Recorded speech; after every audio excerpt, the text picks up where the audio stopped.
안녕하십니까. 우리 경영지도사 중소기업관계법령, 우리가 이제 경영지도사에서 대표적으로 중소기업 관련 법령이 출제되고 있고요.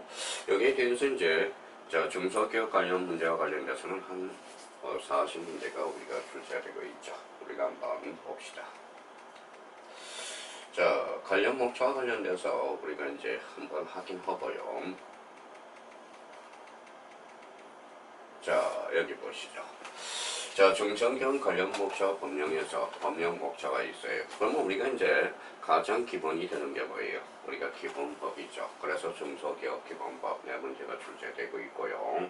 자, 중소기업 기본법을 창립해 놨으면 여기에 대해서 뭐예요? 창업을 하게 되죠. 창업을 하면 뭐합니까? 거기에 대해서 육성이 필요하죠. 육성이 필요하면 뭐예요? 거기에 대해서 지능이 필요하겠죠. 그래서 우리 중소기업 창업지원법이라는 게 한 6문제가 출제되고 있고, 벤처기업 육성에 관한 특별조치법이 6문제가 출제되고 있고요. 중소기업 진흥에 관한 법률 6문제, 중소기업 기술혁신 촉진법 4문제가 출제됐죠. 자, 이게 이제 여기에 비해서 우리 여성기업 지원에 관한 법률이 우리가 또 지원 법률이 2문제 정도가 출제되고 있어요. 요즘 이제 코로나로 인해서 소상공인을 어떻게 보호해 줄 건가? 그래서 소상공인 보호 및 지원에 관한 법률 2문제. 자, 그러면 발전과 관련돼서 중소기업 사업 전환 촉진에 관한 특별법 4문제가 출제되고, 그러면 중소기업에 대한 인력 지원 특별법이 4문제. 인력 지원은 어떻게 할 건가? 요즘 여성 기업에 대해서 우리가 육성을 해주고, 그 다음에 거기에 대해서 장애인과 관련돼서 장애인 기업활동 촉진법 2문제가 출제되고 있다는 걸 확인할 수가 있어요. 그러면 저희가 이 중소기업 관련 법령 목차를 배우는데도 한번 쫙 한번 흐름을 잡아라는 거예요. 기본 잡혔다. 창업이죠. 육성, 진흥, 기술혁신. 이것도 목차가 함부로 잡힌 게 아니라 우리가 항상 모든 게 그래요. 우리가 이제 생로병사, 우리가 이제 생로병사, 인간에 갖다 대면 생로병사라고 그러죠. 출생하고, 늙고, 병들고, 사망하고, 그 관계는 똑같아요. 우리가 어떤 권리를 취득할 때, 권리를 발생, 변경, 소멸하는데, 우리가 득실 변경이라듯이, 이 목차도 그냥 하루아침에 잡힌 게 아니라, 기본을 잡아주고 창업을 하게 되고 육성을 하게 되고 진흥을 하게 되고 기술 핵심 그 다음에 거기에서 여성 기업을 어떻게 촉진해 줄 건가 소상공인 중소기업 사업 전환 촉진에 관한 특별법 그 다음에 중소기업 인력 지원 특별법 장애인 이렇게 우리가 잡아주시면 되겠고요. 그러면 여기에 대해서 이제 목차를 우리가 잡았으니까 학습 전략은 어떻게 세워갈 건가 전략적인 측면이 되겠죠. 자, 학습 전략은 뭐냐? 자, 문제가 많이 출제되는 법이 중요한 것이 아니다라고 여기다 써놨네. 그러면 뭐가 가장 기본이 돼야 돼? 실제 밀도라고 써놨네. 밀도라는 것은 어떤 법의 분량 대비 문제수가 중하다라는 거. 그러면 우리가 기본법에서 6문제가 출제된다고 그랬죠. 그럼 기본법에 대해서 우리가 가장 기본이 되는 거야. 그걸 우리가 배려해 줄 수 있는 이런 측면에서 우리가 봐야 되고요. 그럼 여기에 대해서 이제 출제 민정수가 가장 높는 게 기업법이 기본법이죠. 모든 게 기본이 되어야 된다는 거예요. 기본이 되지 않으면 안 됩니다. 여기에 대해서 이제 중소기업 사업전환 촉진법이 있고요. 이제 요즘 남성 여성에 대해서 특별 많이 보호해주고 있죠. 그래서 여성기업의 지원법, 장애인 기업 활동 촉진법, 중소기업 인력지원법, 중소기업 자원지원법 순서다. 이거는 우리가 누누이 하겠지만 가장 기본이 되는 것. 우리가 한번 생각해 봅시다. 우리가 대륙법계에서 가장 중요한 게 뭐라는 거예요? 총칙이 나와 있어요. 총칙. 이 총칙이라는 것은 모든 기본의 총칙이 되는 게 바로 총칙이야. 이 총칙이 모든 법의 바로 기본이 된다라는 거죠. 그래서 우리가 총칙 기본이 가장 중요하니까 여기에서 우리가 1장에서 중요한 게 바로 중소기업 법령과 관련돼서 중요하다고 말씀을 드렸고요. 자, 두 번째는 행위 주체라는 걸 잘 못해요. 우리가 법을 공부할 때 이게 뭐예요? 3W라고 한번 생각해 보세요. 이 3W가 정립이 된다면 우리가 나름대로 법의 개념을 정확하게 잡을 수 있어요. 그러면 3W는 W 그러면 잘 하더라고요. 후죠. 후가 뭐예요? 누가, 그렇죠. 누가. 자, 여기에 대해서 하시라는 거 한번 생각해 봐요. 하시라는 거. 하시라는 것은 무엇을 여기에 대해서 Y라는 거야. Y. Y라는 것은 왜라는 뜻이에요. 왜. 그러면 요 왜라는 것을 우리가 뭐라고 그러느냐. 이게 법학에서는 목적이라고 그래요. 목적. 그럼 여기에 대해서 우리가 이제 하나씩 붙여봐요. 이게 주체가 되는 거야. 주체. 여기 이제 무엇을 대상이라고 이야기하죠. 대상. 그러면 이제 이걸 객체라고 이야기한다라는 거예요. 여기에 대해서 왜 이 법을 배우게 되는 목적은 무엇인가? 그러면 우리 절차법에서 항상 제1조에는 이 법을 배우게 되는 이유가 나와 있어요. 그러면 그 목적을 정립을 했으면 거기에 대해서 뭐가 나오죠? 제2조에서는 개념이 나오게 돼 있어요. 이 법의 개념은 무엇인가? 그러면 우리가 개념을 잡을 때 제일 먼저 할 거 뭐예요? 바로 누가, 무엇을, 그 다음에 왜 목적을 인지하죠. 그러면 주체라는 것은 뭐예요? 주체. 이게 바로 주체. 법의 주체가 무엇이고 법의 객체는 무엇이고 법의 목적은 무엇인가? 그러면 이 법의 뭐예요? 주체는 누굴까요? 바로 우리가 제일 높으신 국토교통부 장관이 될 수도 있고요. 그러면 여기에 대해서 이제 주체의 의미를 잡아줘야 돼. 그래서 여기에서 두 번째 행위 주체가 뭐냐? 정부 장관, 지방자치단체장. 그러면 이 주체라는 것은 만약에 주체라면 어떠한 승객이 많다라는 거예요. 국감은 공법이 되는 거고 주체가 사인이면 사법이 되는 거죠. 그래서 우리가 공부할 때 누구라는 걸 꼭 잡아둬라. 이 법의 주체를 우리가 잡아야 되고 강행 규정과 임의 규정을 구분하여 하여야 한다 할 수 있다. 강행 규정. 우리가 강행 규정이라는 것은 우리 민법에서 배구조에는 임의 규정이라는 게 있어. 개별 법률, 일반 법률로서. 근데 거기에 대해서 강행 법률의 일반 규정은 없어요. 임의 규정을 반대해서 가면 강행 규정이 나오게 돼 있다라는 거예요. 반대해석. 반대해석이라는 것은 부동산이 뭐냐? 토지 및 그 정착물. 그러면 그 이의 것은 뭐라고 그래요? 동산이라고 이야기하겠죠. 그러면 여기에 대해서 강행 규정은 반드시 하여야 한다. 약자를 보하기 위해서. 임의 규정은 요거는 할 수 있다. 재량이라는 거예요. 그러면 우리가 법을 풀 때 하여야 한다, 할 수 있다. 이런 것도 인지해 두시면서 문제를 풀어가야 되고 임의 규정과 관련돼서 그래서 강행 규정과 임의 규정의 차이점을 우리가 다시 한번 구분을 하고 우리가 이 법을 정립해 들어가야 돼요. 세 번째, 무조건 항제하는 것은 어렵다.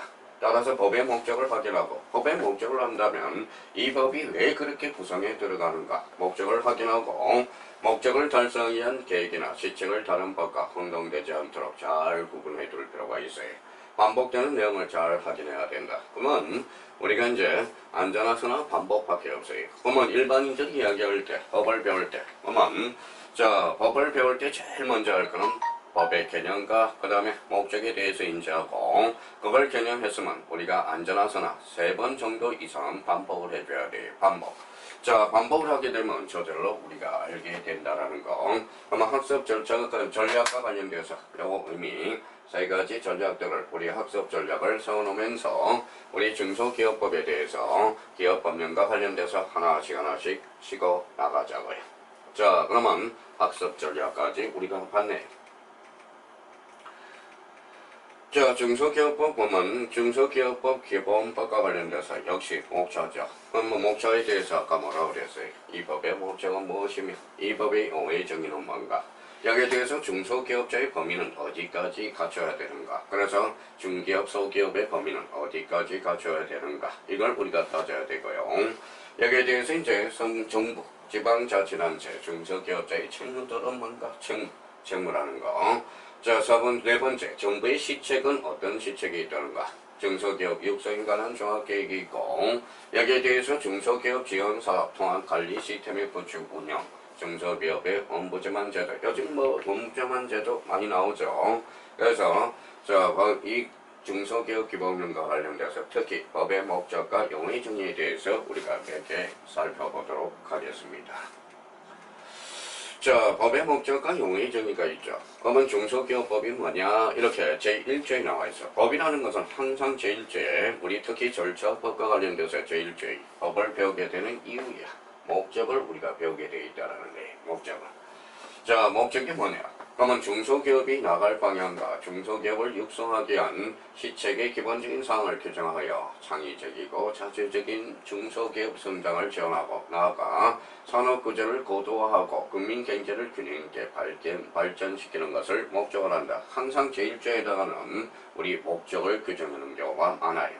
그래서 우리 목적에 대해서 다시 한번 봐놓고 그럼 여기에서 가장 중요한 거예요. 중소기업이 우리가 토대가 되겠죠. 육성이라는 거예요. 육성. 자, 용어의 정의와 관련돼서 역시 용어의 정의를 우리가 확인해 둘 필요가 있겠죠. 자, 그러면 자, 용어의 정의와 관련돼서 우리 시행령 제2조. 자, 2018년, 2015년 두 번 출제됨으로써 우리가 이제 창업일이라는 게 있어. 그러면 중소기업은 언제 창업일로 보는가? 창업일에 대해서. 자, 우리가 법인이라는 게 있어요. 법인. 자, 법인이라는 게 있죠. 법인이 뭐예요? 여기에 대해서. 자, 법인에 대해서 주체에 따라서 사법인이 있고, 즉 공법인이 있어. 그렇죠? 공법인, 사법인이 있다라는 거야. 법인과 관련돼서 법이라는 것은 그럼 뭐냐? 법이. 자, 법이 주는 인격. 여기에서 우리가 바로 법인이라고 그래. 우리가 사람에는 인격이 있듯이 법인에는 법이 주는 인격, 법이 준다라는 거예요. 그러면 법이 주려면 어떻게 해야 돼요?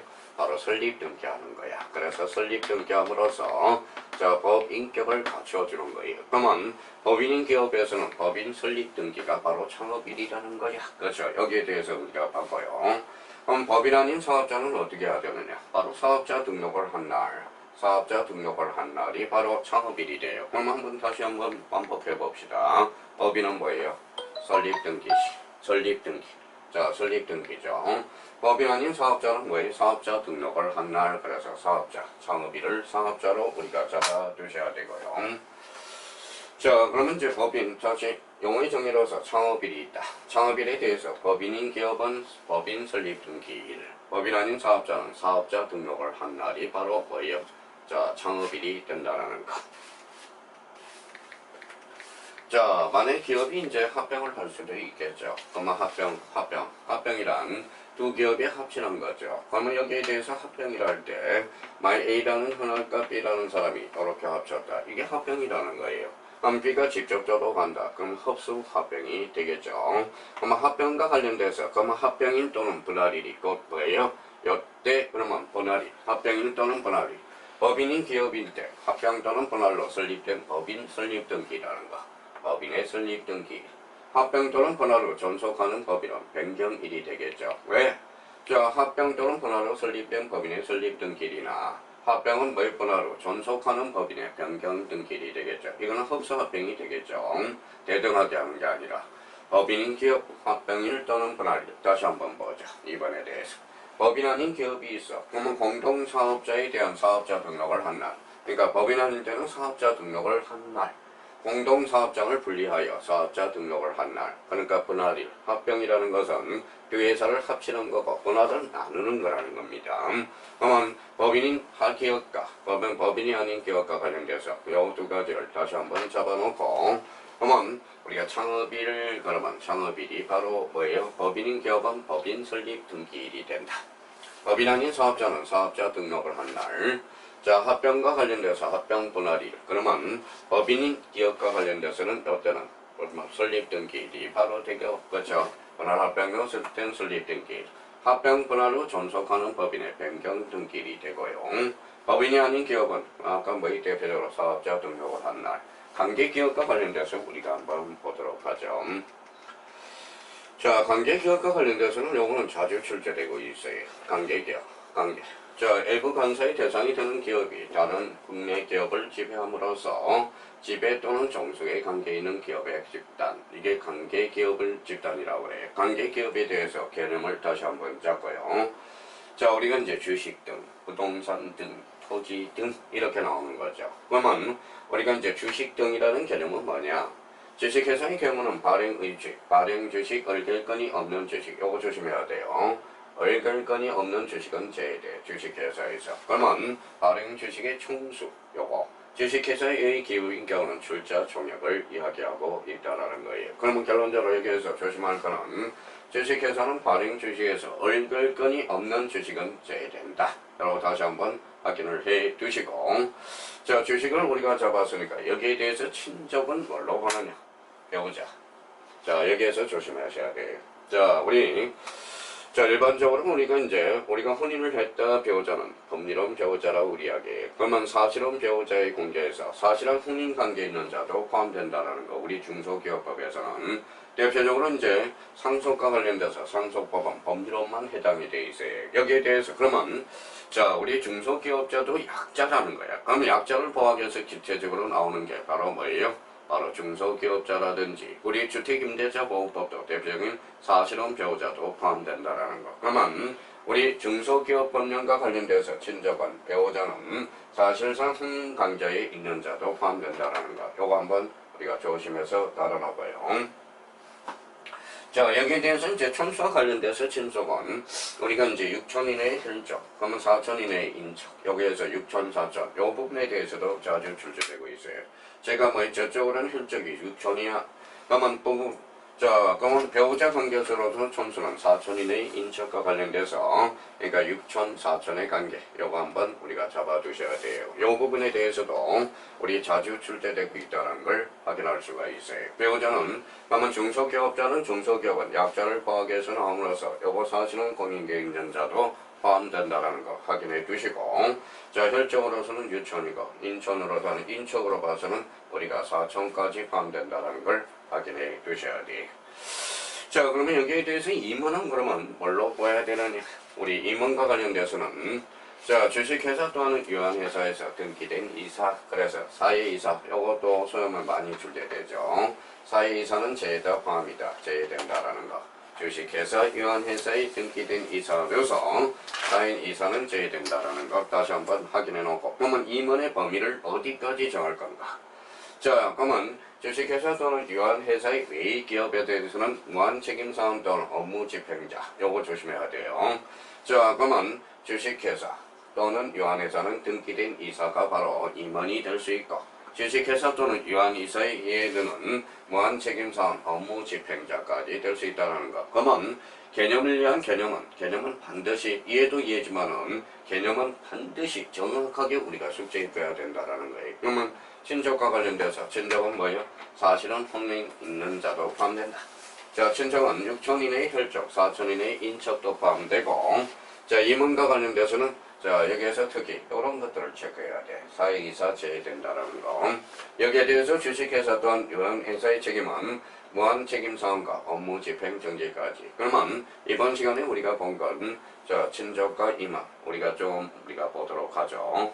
우리가 조금 전에 우리가 개념에 대해서 우리가 배웠죠. 우리가 항상 과거에 우리 절차법에 대해서는 용어의 문제가 제일 중요해요. 용어를 알아야 그 다음 단계를 우리가 나갈 수 있어요. 그러면 내시 문제와 관련돼서 우리 2015년 기출문제를 우리가 한번 풀어보도록 하겠습니다. 자, 중소기업법상 용어의 뜻으로 옳은 것. 항상 뭐예요? 우리가 문제를 풀 때는 옳은 거냐, 틀린 거냐, 이걸 반드시 인지하고 들어가셔야 돼요. 자, 우리가 뭐예요? 자, 옳은 것, 그런 것, 우리가 문제를 풀 때 실수하는 게 한두 개가 아니에요. 과목도 한 두세 개나 나온다면 그거부터 억울한 게 어디겠어요? 우리 실수를 하지 말아야 돼, 문제를 풀 때. 그러면 우리가 항상 옳은 것, 틀린 것, 요걸 표시하는 방법을 한번 해주라는 거예요. 그래서 옳은 것, 틀린 것. 자, 첫 번째 법인인 기업. 이게 법인인 기업이죠. 법인인 기업이죠. 기업인은 창업인이란 원이에요. 자, 법이라는 것은 법인은 뭐라고 그랬어요? 법이 주는 인격. 법이 주는 인격을 갖추기 위해서는 적설립 등기해야 되겠죠. 그러면 법인인 기업이 창업인은 뭐예요? 사업자 등록을 한 날이 아니겠죠. 적설립 등기일이 된다라는 걸 확인할 수가 있고요. 그럼 법인이 아닌 기업은 뭐라는 거예요? 창업인은 사업자 등록을 한 날이겠죠. 그래서 법인과 비법인을 우리가 구분해 둘 필요가 있습니다. 그러면 두 번째 친족이죠. 친족. 그러면 배우자 중에서 사실은 배우자는 포함된다고 그랬고요. 특히 혈족과 관련돼서는 8천이 아니라 6천이라고 이야기를 했죠. 여기에 대해서 인척에 대해서는 6천이 아니라 뭐예요? 4천. 그렇게 되네요. 그래서 64, 혈족은 6천, 인척은 4천까지를 우리가 친족이라고 이야기하고 있어요. 자, 주식 등이라는 것은 주식을 가지고 주식을 출자한 게 바로 주식회사죠. 그러면 주식회사에 대해서 주식은 얼결권을 가져야 돼. 그러면 얼결권이 없는 주식은 포함이 아니라 제 얘기죠. 그러면 주식회사의 의미가 없겠죠. 그럼 주식 등이란 주식회사의 경우 얼결권이 없는 주식을 포함한다. 없는 주식은 제외한다라는 걸 확인할 수 있어요. 그러면 발행 주식의 총수를 뭐라고 그런다? 주식 등이라고 그런다.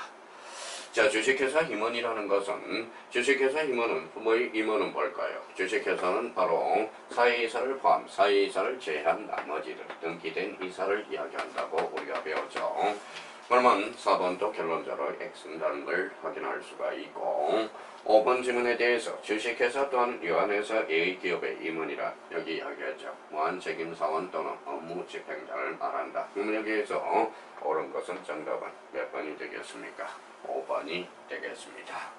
자, 그러면 영어의 철저하게 그러면 영어 2015년 기출 문제로 해서 예시 문제를 해서 문제 법인인 기업. 그러면 요걸 됐다라는 것은 다음번에 법인 기본법의 다음 단계를 배워나갈 단계가 됐다라는 겁니다. 그러면 법인에 대해서 법인이냐 비법인이냐 다시 한번 잡아놓고 다시 법인인 창업일이란 뭘로 보죠? 설립등기를 본다. 친족이란 배우자, 그 다음에 유천, 인척과 관련돼서는 사촌이라는 것. 자, 주식회사의 경우는 얼결권 없는 주식은 제외된다는 걸 확인할 수가 있고 주식회사 임원이란 사회이사를 포함이 아니라 제한 등기된 이사를 주식회사 임원이라고 그러는 것. 그럼 계속 반복해보면 법이라는 것은 똑같아요. 어차피 우리가 주관식이 아니라 객관식 문제이기 때문에 주관식이라고 그러면 우리가 눈 감고 외워야 되겠지만 객관식은 뭐예요? 객관식은 자주 봐서 지문에 친숙하면 그게 정답이라는 겁니다. 그러니까 자주 봐라는 거예요. 나 처음인데 그러지 말고요. 처음은 다 힘들어요. 처음은 다 힘들지만 우리가 한 번 보고 두 번 보고 그러면 정이 든다라는 거 확인을 해둘 필요가 있어요. 자, 예시 문제에 대해서 용어를 우리가 살펴봤고 그러면 우리가 지금 중소기업법을 배우고 있어요. 그러면 중소기업자의 범위는 어떻게 잡을 건가 이렇게 되어 있다라는 거예요. 자, 중소기업자의 범위 이렇게 나와 있네요. 범위는 어디까지 잡을 건가? 자, 그러면 첫 번째 중소기업 시책의 대상이 되는 중소기업자 이렇게 나와 있고요. 그러면 중소기업을 협상하게 한 시책 대상이 되는 중소기업자는 다음 어느 하나에 해당하는 기업 등 조합을 의미하는 자. 그래서 요 요건들이 참 좀 나름대로 여기가 상당히 어렵습니다. 그러면 다음의 요건을 모두 가지고 영리를 목적으로 사업을 하는 기업을 바로 중소기업자의 범위로서 그러면 요거는 어떻게 잡느냐? 바로 업종별 매출액으로 잡고 있다라는 거예요. 그래서 평균 매출은 발표원 이렇게 나와 있죠. 자산 총액 5천억 원 미만은 대통령이 정하는 기업 기준에 맞을 거라는 겁니다. 그래서 여기 좀 복잡하지만 그래도 우리 별지니까 거기 우리 책에서는 자세히 나와 있을 거예요. 그러면 이 부분에 대해서 몇 개 한번 보도록 하죠. 자, 별표와 관련돼서 주된 업종별 평균 매출액의 중소기업 규모 기준이 나와 있죠. 그러면 여기에 대해서 우리가 여기 한번 보죠. 해당 기업의 주된 업종으로서 분류 기호가 있고요. 규모 기준에 대해서는 평균 매출액 1,500원 이원 이상. 여기에서 자주 출제되는 게 대표적으로 뭐냐면 이 부분에 대해서. 자, 6번 가구 제조업이 자주 출제되고 있어요. 여기에 대해서 하나 더 한다면 의복, 어복, 액세서리, 모피 제품 제조업은 영어는 분류기호로 C14로 우리가 두고 있다라는 것. 그러면 여기에 대해서 그러면 요 6개는 서로 기준을 이렇게 잡았다라는 거예요. 평균 매출액의 1,500원 이하라는 것. 참 그래요. 우리 법이라는 것은 법. 이해도 이해입니다. 법이라는 건 참 이해도 필요하지만 우리가 암기할 때 어떻게 요령있게 오느냐 이게 참 관건이라는 거예요. 이거는 좀 법을 우리가 요령있게 어떻게 암기를 해갈 건가 이게 이제 하나의 관전 포인트가 되겠죠. 우리가 외울 게 참 많다라는 게 기본적으로. 그러면 우리가 요령있게 외울 때는 어떻게 외워야 되느냐 이 분을 한번 참조를 한번 해보죠. 우리가 지밀러 교수라는 게 있어요. 우리 하버드 교수로서 지밀러 교수가 주장하는 게 7개 항목을 나눠라라고 이야기했어요. 7개 항목을 나눠라. 그러면 가만히 책을 읽어볼 때 7개 항목을 나눠보라 이 이야기는 저희 입장에서는 어떻게 해석하세요? 일주일은 월요일부터 월, 화, 수, 목, 금, 토, 일. 그래서 7일이라는 걸 요걸 숙성하신 것 같아요. 그러니까 우리 머릿속에는 이 머릿속에는 7개 방이 있다는 거예요. 파일이. 연세가 아무리 많이 드셔도 뭐 7개, 그럼 파일이 7개가 있어요. 그러면 8개 항목이 넘어가면 암기가 잘 안 된다고 주장하는 게 바로 지밀러 교수가 주장하는 겁니다. 근데 여기에 대해서 현대사에서도 지밀러 교수가 많이 추천하고 있는 게 있어요. 직접적으로 사용하고 있는 게 핸드폰이야. 핸드폰은 뭐든 핸드폰 암기해 보세요. 3개 항목으로 잘랐죠. 010, 뭐뭐뭐. 그래서 현대사에서 지금 많이 사용하고 있는 게 지밀러 교수의 대표적인 7개 항목이야. 그럼 이것도 항목을 잘라서 우리가 외워둘 필요가 있다고. 여기에 대해서 평균 매출액 1,500원 이하건, 1,500억 원 이하는 바로 여기에 대해서 뭐예요? 의복부터 6번까지 가조제업이 있다는 겁니다. 그러면 여기에 대해서 또 한번 우리가 적용한다면, 자, 여기에 대해서 평균 매출액 1,000억 원 이하야. 그러면 1,000억 이하건 2억 원 이하는 1,000억 원입니다. 이 매출액은 얼마? 5개. 대표적으로 이제 6개가 있네요. 농업, 임업, 어업, 광업, 식품, 식료품 제조업, 담배 제조업, 섬유 제품 제조업, 의복 제조업 등은 제외됩니다. 목재 및 나무 제품 제조업. 여기에서 이제 자주 출제되는 거 있는 게 요 16품 제조업과 자, 담배 제조업은 자, 평균 매출액 1,000억 원 이하일 때 이게 중소기업 규모로 기준을 판단한다는 거예요. 그러니까 중소기업 규모 기준으로서 대표적으로 업종별 평균 매출액을 한다는 거야. 매출액 1,500원, 1,500억 이하라면 요거 이하라면 요거 6개. 그러면 여기에 대해서 평균 매출액 1,000억 원 이하라면 6개가 있는데 자주 출제되는 거. 요거 9번하고 10번에 대해서 확인해 놓고 요거 1,500원 이하 1,500억 원 이하는 대표적으로 가구 제조업에 대해서 확인을 해둘 필요가 있다라는 거. 그러면 여기에 대해서 자, 코스코, 연타미, 석유, 전자, 제조업 이런 것들이 있네요.